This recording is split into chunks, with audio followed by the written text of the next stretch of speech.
This is the niche Wraith 152 under the pretty lights. Just giving you an idea of what, the side cut looks like, what the board looks like under good illumination. One thing I wanted to kind of get under the pretty lights is the 2x traction bumps.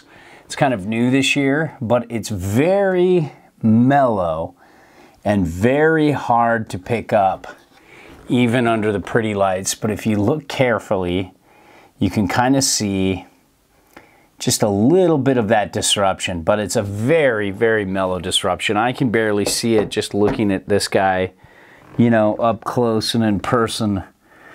And if you look down the line, you might be able to see it. But it's very, very mellow. And it's very subtle and very mellow. I'm not even sure if you picked that up. But let's get to the camber profile. You can see here, it's got a healthy bow of camber. So it's a real poppy, freestyle, park, buttery, kind of jibby board that can do more than just jib. It's got some pop to it. It's got a mostly camber kind of thing. And as you press down here, you can see how it pops up. But it comes down well past the bindings. And it just has a little bit of early rise before the tip and tail. But look at that camber. It's just got a lot of pop to it. Some readers have been asking for me to show the width under the inserts. So I'm doing the back here.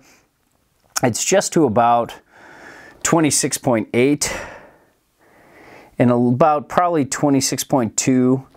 And that'll be both ways. Now, if you want to set this back in powder, you're not going to get much going there. It's 22 between the bindings with traditional discs, which is good. But then when set all the way back, it's only 2 1/4 difference between nose to here and tail to here. Set back on board is only 1.125. So less than 1 1/4 inch. That's not very much. So you get this to ride centered, and you might want another board for powder like the Pyre or something like that. But this is for a park board, for good pop in the park when there isn't powder, that's what it's all about. And it's got a great base. Let's flip her here. Got a great base. I don't like die cut, but I don't like die cut with any company. It's just hard to repair, but they got to get everybody's got to get their name out.